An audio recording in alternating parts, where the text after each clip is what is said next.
Yan. So, ito po yung mga ingredients na kailangan po natin sa ating chocolate chip cookies. So, simulan po natin sa sugar. Of course, I have here 1 cup of white sugar and 1 and 3/4 na brown sugar. And of course, maglalagay po ako ng salt or asin, around 2 teaspoon asin. Ayan.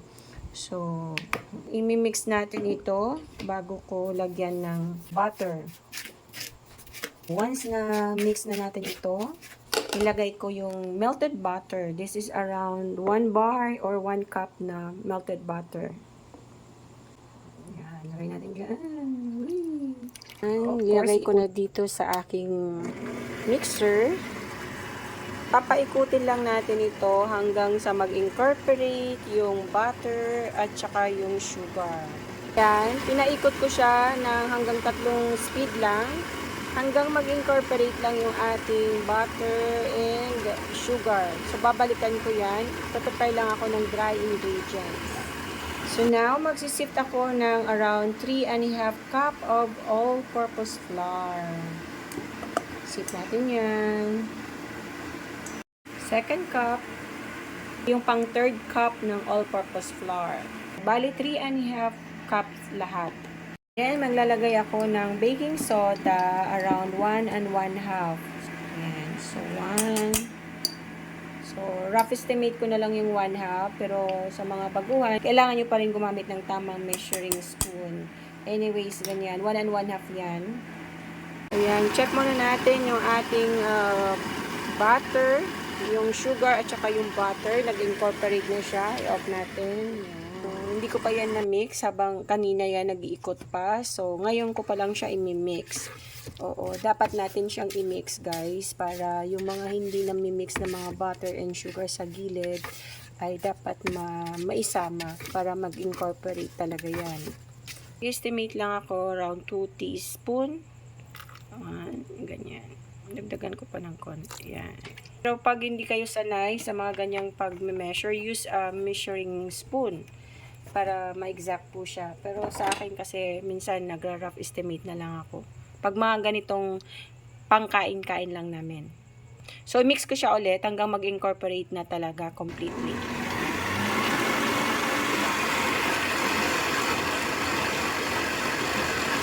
So, nag-iba na yung kulay niya. So, it means nag-incorporate na yung ating sugar at saka yung butter. So, at this point, pwede na po tayo maglagay ng ating itlog. So, bali 3 itlog yan, no? 3 itlog, medium size. Paisa-isa lang natin lalagyan na, hindi natin bibiglain. Oh, yeah, mani popcorn.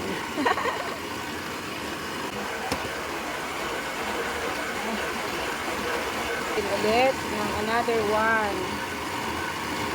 Oh, yeah.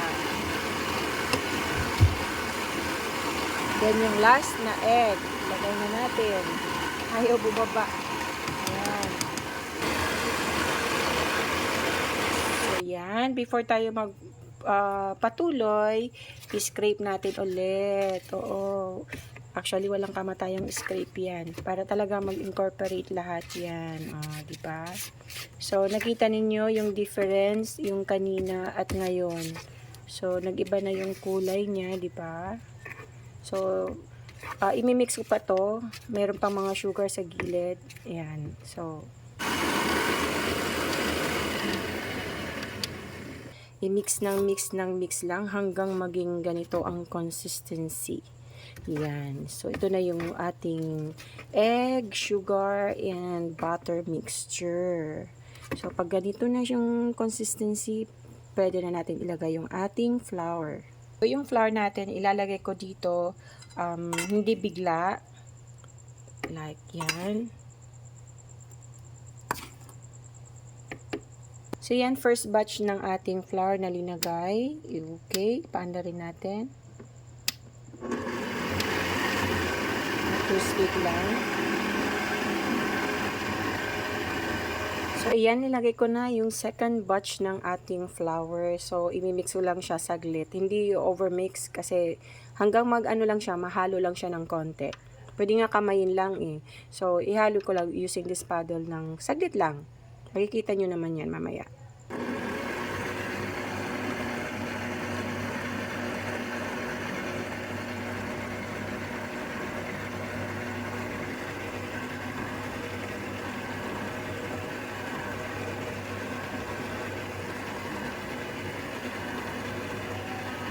So, that's it. Stop na natin yan.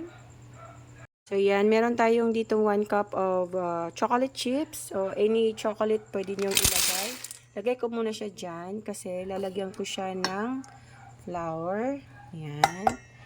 Ba't ko siya lalagyan ng flour? Para ano siya, yung pantay yung pag-distribute niya dun sa cookie dough. So, kasi pag walang flour, lulubog lang siya at iipon-ipon siya kung saang isang party lang. So, mas magandang well-distributed siya. Kaya, lagyan natin siya ng flour. Yan. Then, ilagay na natin siya dito. Ilagay na natin yung chocolates dyan. Mix ko lang yan ng very saglit lang. Hindi matagal. Ayan. So, okay na yan. Okay. So, yan. Magdadagdag ulit ako ng 1 cup. 1/2 cup, I mean. So, bali 1 and 1/2 cup na chocolate chips. So, dadamihan ko lang para more yummy. Ayan. O, diba? Gamitan ng paddle. Kasi para hindi siya ma-overmix. Kanya lang para mag-incorporate lang or ma-distribute yung chocolate chips.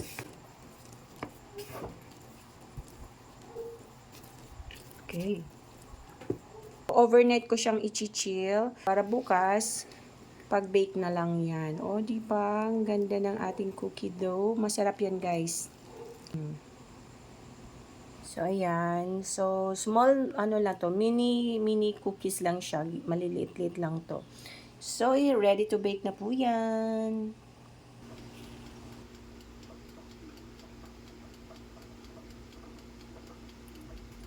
Ito na po yung ating cookies na ginawa. Ayan, luto na po sila. Pero meron pang isang nakasalang doon, isang third batch. So, that is 36 pieces ang ating nagawa. Ayan, ayan. So, of course, dalawang klase yung ginawa natin. Yung toppings, almond with almond, at saka yung with berries na dark chocolate. Ayan, so yummy. And chewy. Ayan, gooey, chewy cookies. Hope magustuhan nito ng aking mga friendship na from sa DOT Ladies kasi Christmas party namin mamaya at ito yung aking plinage na dadalhin kasi nga madali ko lang itong i-bake at hindi madaming gawain so okay lang at saka budget friendly siya. Thank you and advance Merry Christmas everyone. Love you all. Bye!